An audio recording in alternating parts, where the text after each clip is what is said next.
তিরমিজি শরীফের হাদিস, নবীজি বলেন কোন স্ত্রী স্বামীকে আনন্দ দিতে গিয়ে যদি হেসে ফেলে, যেই কয়টা দাঁত দেখা যাবে ওই কয়টা নফল হজের সওয়াব পাবে।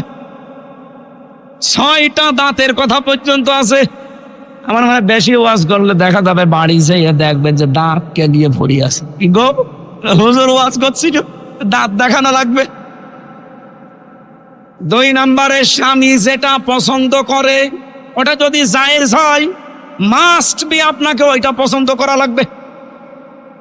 আর আমি একজন স্বামী, আমি নিজে দায়িত্ব নিয়ে বলছি, যত স্বামী আছে সবার পক্ষ থেকে, যে আমার যত স্বামীর সাথে কথা বললাম, প্রতিটা স্বামী আমরা চাই যে বিয়ের পরে আমার মা বাবা আমার সাথে থাকবে।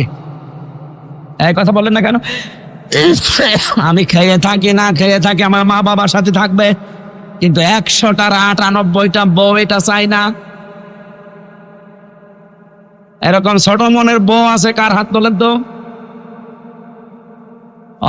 কয়েকজন হাত পিনিছে, হাত মাথার উপরে উঠছে না, এখন বাড়ি গেলে বিছানা আবার আলাদা করে দিতে পারে